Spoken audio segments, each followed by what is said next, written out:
Hi everyone, hope you are doing very good. आप देख रहे हैं इंडियन बेसिक लॉ और मैं हूँ मिष्टी आपके साथ। लॉ ऑफ इंडिया, ये जो टॉपिक है बहुत ज़्यादा इम्पोर्टेंट है। Law of India is like the origin. Law का ओरिजिन कैसे हुआ, हम हिस्ट्री के बारे में बात करेंगे। किस किस चीज़ें में हम लॉ देखते हैं उसके बारे में जानेंगे। तो ये अगर कोई भी स्टूडेंट है तो कौन कौन से सब्जेक्ट्स वो पढ़ता है, उसमें क्या क्या लॉ आता है, उसके बारे में हम जानेंगे। हम बात करेंगे constitution and administrative law, detail में हम बात करेंगे इस टॉपिक के बारे में। साथ में हम बात करेंगे क्रिमिनल लॉ क्या होता है, कॉन्ट्रैक्ट लॉ क्या होता है, लॉ ऑफ टॉर्ट क्या होता है, कंपनी लॉ क्या होता है, टैक्स लॉ क्या होता है, उसके बारे में जानेंगे। इंटरनेशनल लॉ के बारे में हम बात करेंगे। लॉ इन्फोर्समेंट के बारे में हम जानेंगे। पुलिस फोर्स क्या होता है। साथ में हम बात करेंगे इंडियन डेमोक्रेसी के बारे में, कितना ये इम्पोर्टेंट है और किस तरीके से ये लिए गए है उसके बारे में जानेंगे। और लॉ ऑफ इंडिया है क्या, सारे टॉपिक के साथ साथ this is important for all the law students, lawyers and an advocate who is doing advocacy, उसके लिए बहुत ज़्यादा इम्पोर्टेंट है law of India. Indian law of India जो बहुत ज़्यादा इंपॉर्टेंट टॉपिक है और बेसिक्स हमने ऑलरेडी लास्ट वीडियो में डिस्कस किया हुआ है। लिंक आपको डिस्क्रिप्शन में मिल जाएगी, you can check it out that video as well. Indian law है क्या, बेसिकली इंडिया का जो लॉ है वो इंडिया के जो लोग हैं उनकी वैल्यूज़ को देखकर बना हुआ है। मतलब जो civil, common, customary, Islamic, ethics और रिलीजियस लॉ, मतलब व्यूज़ को देखकर, लोगों की जो व्यूज़ हैं उनको देखकर ये इंडिया का कानून बना हुआ है। अगर हम बात करें legal framework inherited from the colonial era and the various legislation first introduced by the British. कौन लेकर आया था इंडिया का लॉ? ब्रिटिश लेकर आया था। ब्रिटिश के टाइम पर ही लॉ बनना शुरू हो चुका था कि किस तरीके से इंडिया का जो कानून है वो फॉर्म किया जाएगा। And also it was modified at that time since the drafting of the Indian constitution was not yet done. अगर हम उस वक्त की बात करें, प्रॉपरली जो इंडिया की कॉन्स्टिट्यूशन है वो ड्राफ्ट नहीं हुआ था ब्रिटिश के टाइम पर, बट लिख दिया गया था। किस तरीके से इंडिया का कानून फॉर्म होगा जब कॉन्स्टिट्यूशन लिखा जा रहा था वो ब्रिटिश के टाइम से लिया गया है। Indian laws also adhere to the United Nation guidelines on human rights law and the environmental law. जो अमेरिकन का कानून है वो किस तरीके से लिया गया है, बेसिकली वो लिया गया है ह्यूमन राइट्स और एनवायरमेंटल लॉ के साथ साथ। सेपरेट लॉज गवर्न हिंदूज, मतलब हिंदूज के इंक्लूड करते हैं Sikhs, Jains and Buddhist, Muslims, Christians and followers. मतलब जो हमारे इंडिया में डिफरेंट जो लोग हैं, डिफरेंट रिलीजन फॉलो करते हैं, उस तरीके से ये कानून लिया गया है। The exceptions is the rule of the state of Goa. Goa का थोड़ा डिफरेंट है, where uniform civil code is in place in which all the religion have a common law. इस टाइप के जितने भी जो रिलीजन है वो उनकी कॉमन लॉ है regarding marriage, divorce and adoption. अगर हम बात करें मैरिजेस की, डिवोर्स की, एडॉप्शन की, इन सारे रिलीजन में सेम कानून है। In the first major reformist judgment for the last decade the supreme court of India banned the Islamic practice. Different time पे डिफरेंट जो लॉ है उनके अमेंडमेंट्स हुए हैं, कुछ हटा भी दिए गए हैं। तो जो ट्रिपल तलाक है 2017 में वो हटाया गया था। Divorce by uttering of the talaq word thrice by the husband, the landmark supreme court of India judgment was welcomed by the women activist across India. किस तरीके से इसका जो लॉ है वो क्या हुआ था ट्रिपल तलाक के बारे में हम आगे पढ़ेंगे। As the of January 2017 there were about 1248 laws, जो हमने लास्ट वीडियो में भी पढ़ा है, लिंक आपको डिस्क्रिप्शन में मिल जाएगा। However, since there are central laws as well as state laws, it is difficult to ascertain their exact number as on a given date, and the best way to find the central laws in India is from the official website, जो आप official website से देख सकते हो जो law of India की है। History of law of India, India की जो हिस्ट्री है वो क्या है, लॉ एंड रूल्स किस तरीके से फॉर्म हुए हैं, हिस्ट्री क्या है। क्योंकि ब्रिटिश के टाइम पर ज़रूर कॉन्स्टिट्यूशन बना था, लेकिन जो इंडिया की हिस्ट्री है वो बहुत ज़्यादा पुरानी है। Rules and regulation already form हो चुके थे, क्योंकि ये बहुत ज़्यादा रिलीजियस है। इंडिया जो कंट्री है वो बहुत ज़्यादा रिलीजियस है with various different kind of religions. तो उसी तरीके से हिस्ट्री है इंडियन लॉ की। The Dharmashastra played an important role. The Arthashastra dating from 400 BC and the Manusmriti from 100 AD which is very much older influential treatise in India. जो बांध के रखने वाली ट्रीटीज इतने पुराने टाइम से शुरू हो चुकी थी। Text that were considered authoritative, मतलब जो एक्सपर्टाइज जो टेक्स्ट थे वो बहुत ज़्यादा पुराने और लीगल गाइडेंस के लिए लिए गए हैं। Manu central philosophy was tolerance and purism and was cited across south east Asia. South east Asia के टाइम टाइम पर कौन थे? मुगल एम्पायर थे, जो 17th सेंचुरी में बहुत ज़्यादा रिचेस्ट हो गए थे। और उसके साथ बात मैं करूँ तो fundamental and institution of international law in various part of the world show that they are inherent in international society. Inherent का मतलब होता है कुछ भी चीज़ जो परमानेंट होती है, which is very much essential characteristic और attribute irrespective of culture and tradition. With the advent of the British Raj, there was a break in tradition. कुछ changes आए थे tradition में, and Hindu and Islamic law were abolished in favor of British common law. As a result, the present judicial system of the country derives largely from the British system and has few if any connection to the Indian law. मतलब जो Indian law का connection है वो basically from the British time से ही शुरू हुआ है। जो permanent law बना है, जो law की शुरुआत हुई है, जो written form में हुआ है, वो British system से शुरू हुआ है, which is from British era, which is pre-British era. जैसे कि हम बात करने वाले हैं डिफरेंट टाइप के लॉ कौन कौन से होते हैं, ये आप किसी सब्जेक्ट में भी पढ़ सकते हैं। आप लॉ अगर कर रहे हैं तो उसमें तो डेफिनेटली काम आएगा। जैसे अगर आप स्टूडेंट हैं तो साथ में अगर आप लॉयर हैं, प्रैक्टिस कर रहे हैं, तो उसमें भी बहुत ज़्यादा इंपॉर्टेंट है। और इन्हीं सारी चीज़ों के अंदर एक लॉ की चीज़ आती है इंडिया में, और एडवोकेट के लिए भी सारी चीज़ें इंपॉर्टेंट है क्योंकि ये बेसिक है। बेसिक के साथ साथ किस तरीके की चीज़ें लॉ में आती हैं, क्या रूल्स एंड रेगुलेशंस है, उसके बारे में हम बात करें। सबसे पहले है कॉन्स्टिट्यूशनल एंड एडमिनिस्ट्रेटिव लॉ क्या होता है। The constitution of India which came into effect on 26 कब आया था? 26 जनवरी 1950 इन द लेंथिएस्ट। और ये क्या है? सबसे ज़्यादा लंबा, सबसे ज़्यादा रिटन जो कॉन्स्टिट्यूशन है वो सबसे बड़ा है। Although its administrative provision are to a large extent based on the government of India act 1935।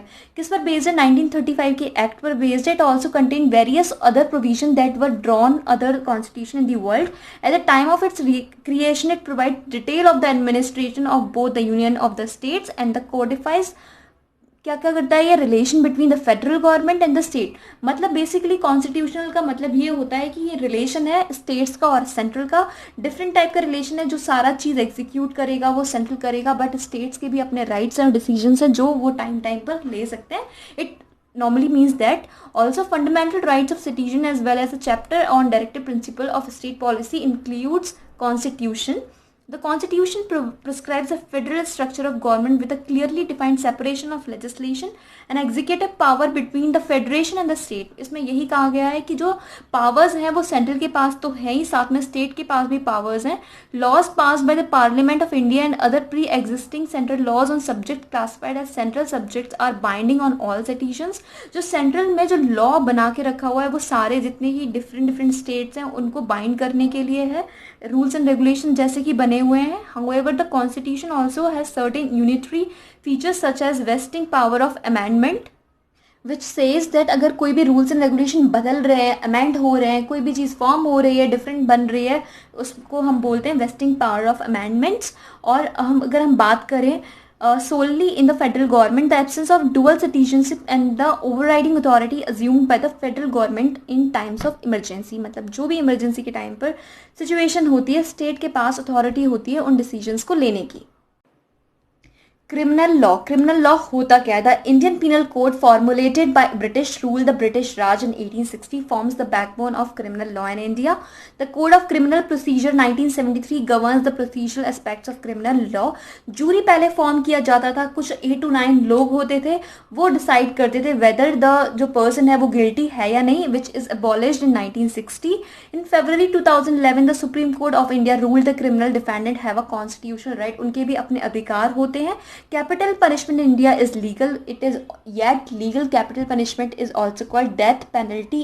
Execution of an offender sentenced to death after conviction by a court of law for a criminal offence. कुछ ऐसा crime किया हुआ जिसमें death penalty दी जाती है। The last execution was conducted on February 2028 when 2 women, Renuka Shinde and Seema Mohan Gavit, who were guilty of kidnapping and killing at least 13 children under 6 years, were executed at Yerwada Central Jail in the morning. They were also the first women in India to be given capital punishment.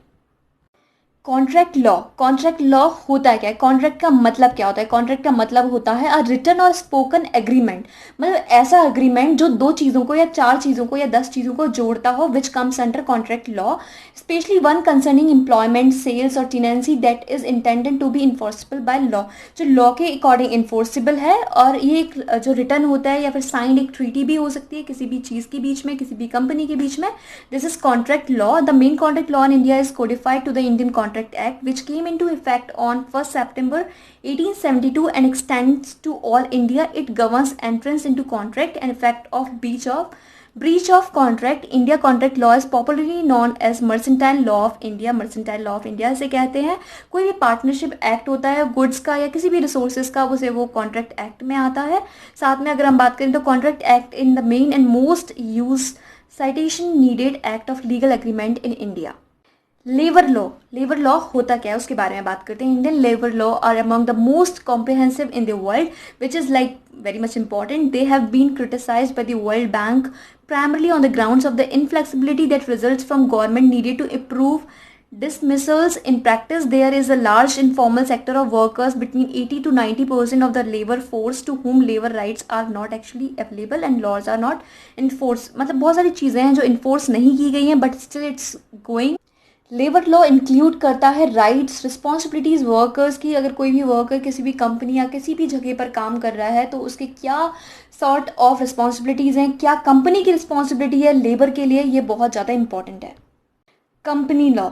The current Indian company law was updated and recodified in the Companies Act 2018. Companies in India are regulated through the Companies Act 1956.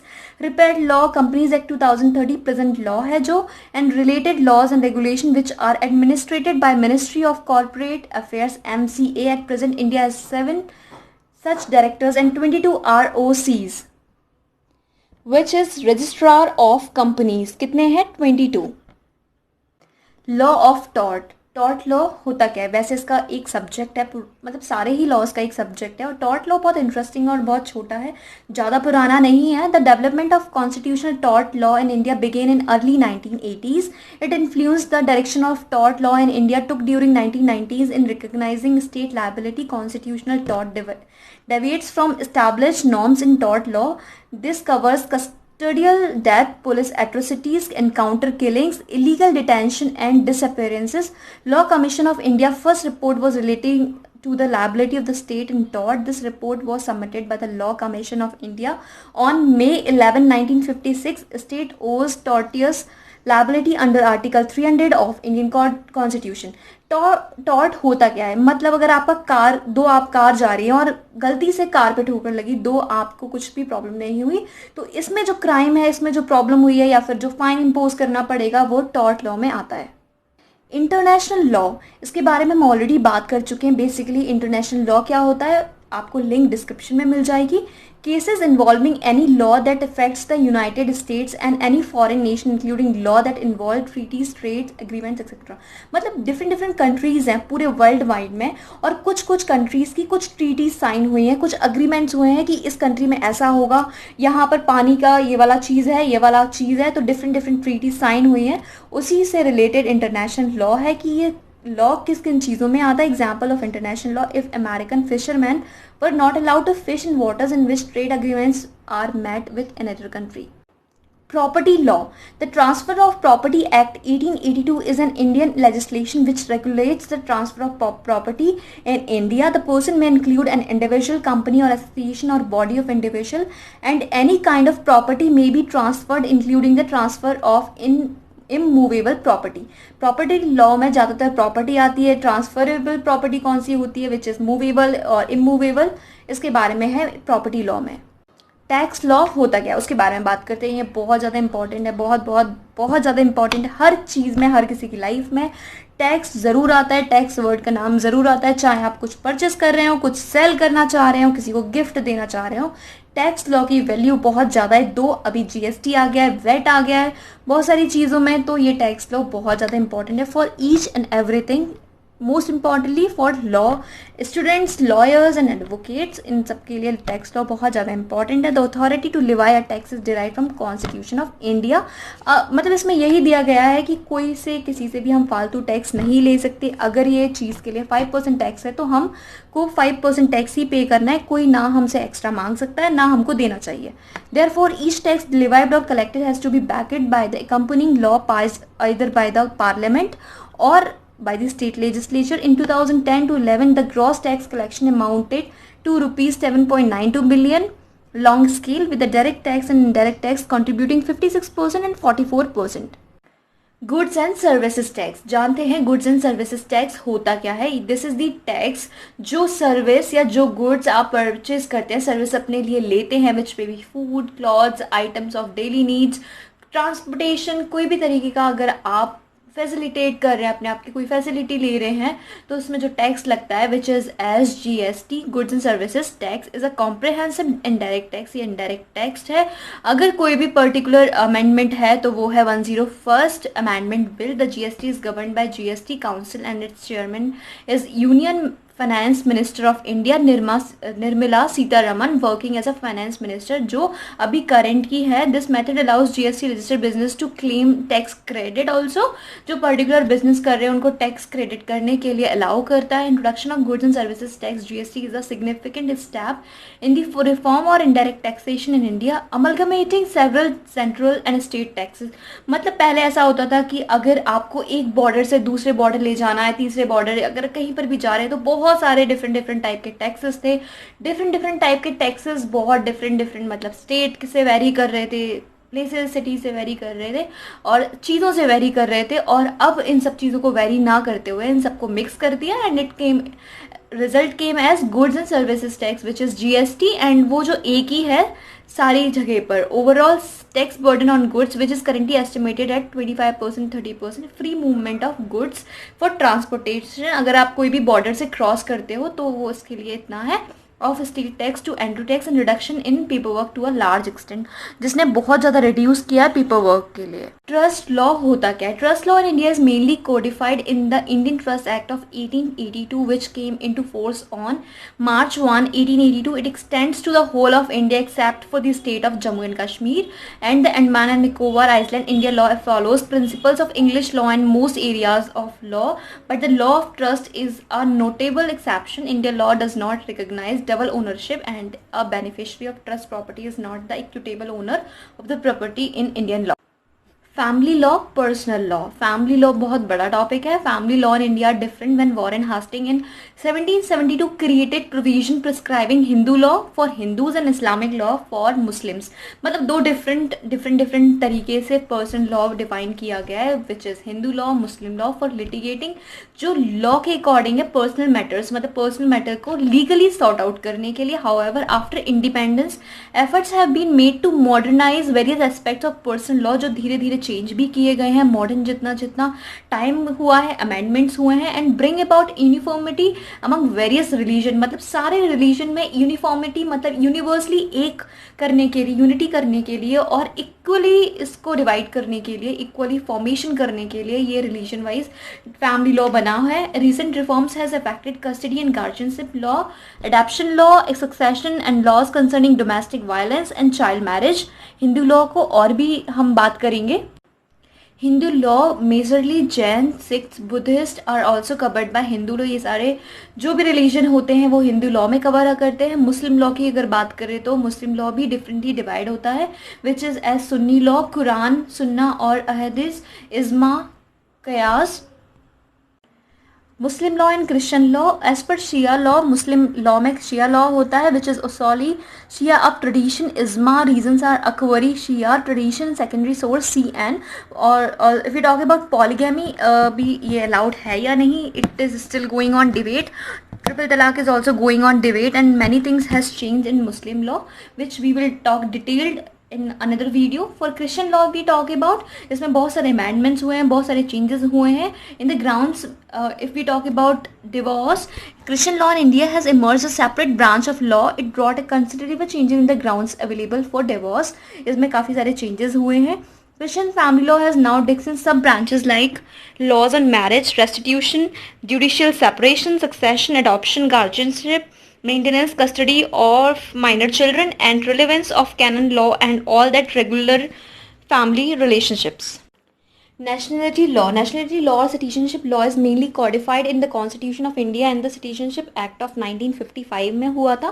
Although the Constitution of India has bar multiple citizenship, मतलब different type के citizenships है, which passed on 7 January 2004.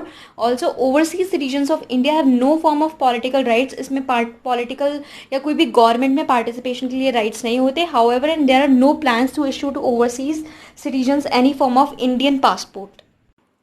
Income tax act of 1961, ये tax का ही एक topic है. Income tax act of 1961 जो include करता है house and property, business and profession, salaries, capital gains और अदर रिसोर्सेज को.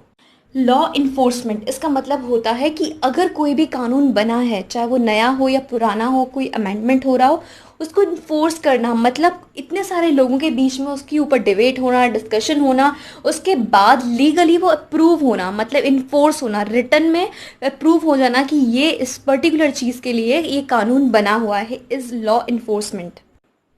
Police force is also the part of Indian law. Federal police are controlled by central government of India. Federal जो police होती है वो control करती है central government. And enforcement agencies are as always an Indian Police Service Officer, that is IPS. About 50% of the officers are regularly assigned to states or territories other than their own in an effort to promote national integration.